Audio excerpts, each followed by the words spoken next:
This week's documentary gives insight to punk bands in the 80s and the way they expressed themselves and their choice of music and dress style. Punk to their musicians was a form of protest to the military regime, and even when there was a new integration of government in Brazil, there was still repression, especially in the poorer cities, where people would see little to no change in their communities, and instead things seem to only get worse. This movement addresses that people are tired and do not like the system they live in, and it is very clearly expressed in the lyrics of punk music. Punk music or punk musicians feel more aware of social issues in their country. In a sense, they can be considered activists because they speak about the struggles they face and about empowering the less powerful.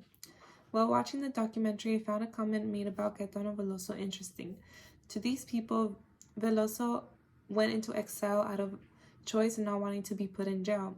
And they see this as a wild concept because if enforcement were to have been made in a place like the ghetto mentioned in the documentary, those people would have been automatically persecuted, even tortured to death at the hands of police.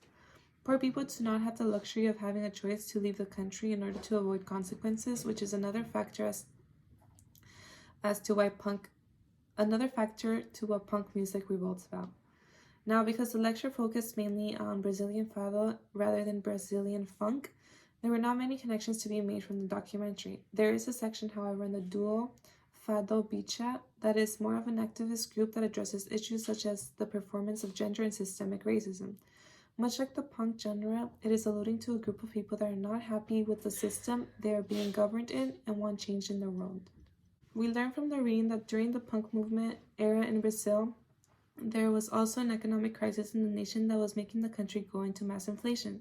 There's a statement in the documentary that talks about how life in the ghetto is difficult and it's always those with less power that get the worst of situations such as the crisis. Life in the ghetto is already full of crime and drug use, which was another inspiration for punk music. Punk created by people in the ghetto with people who wanted to change things.